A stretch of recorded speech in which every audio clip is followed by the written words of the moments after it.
Here we go. Tayo nagiliw, magsalo na tayo. Meron na tayong tinapay at keso.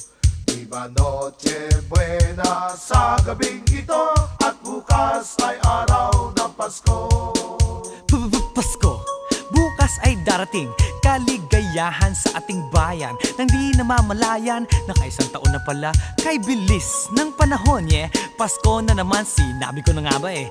Tinapay at keso, handa namin sa aming Noche Bueno. Ay mali, Noche Buena, dalandan na isang dosena. At bibingka, ang sarap, malamig na simoy ng hangin nalalanghap. At akin aamoy, aming kapitbahay may handang kasoy, fried chicken at saka hamon. Ngunit mula noon hanggang ngayon, pamilya namin masaya, sama-sama at sa pagkainan nararamdaman Paskong darating kaligayahan. Tayo nagiliw,